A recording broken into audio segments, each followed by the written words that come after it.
கேட்குறாங்களான்னு பார்ப்போம், கிடைச்சா கேட்போம் வாங்க. நாங்கள் வந்து பியூட்டி பூட்டி சேனல்லேருந்து வந்திருக்கோம் மேம். உங்களோட அவுட்ஃபிட் காஸ்டியூம் ரொம்ப நைஸாக இருக்கு மேம். இந்த அவுட்ஃபிட் காஸ்டியூம் டோட்டலாக எவ்வளோ? டோட்டலாக ஒரு 1 lakh ஆகும் மேம்.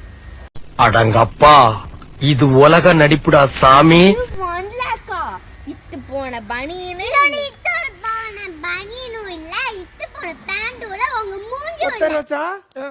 பிள்ளைய ரொம்ப அற்புதமா வளர்த்திருக்கம்மா நீ. நாங்கள் வந்து உங்களை மெஷர்மெண்ட் எடுக்க வந்திருக்கோம் மேம். ஓ, நீங்க மெஷர் எடுக்க வந்திருக்கீங்களா? இல்லை மேம். உங்கள் பேக் எவ்வளோ, இந்த கண்ணாடி எவ்வளோ கேட்க வந்திருக்கோம் ma'am. Okay okay ma'am bag எவ்வளோ மேம்? இது ஒரு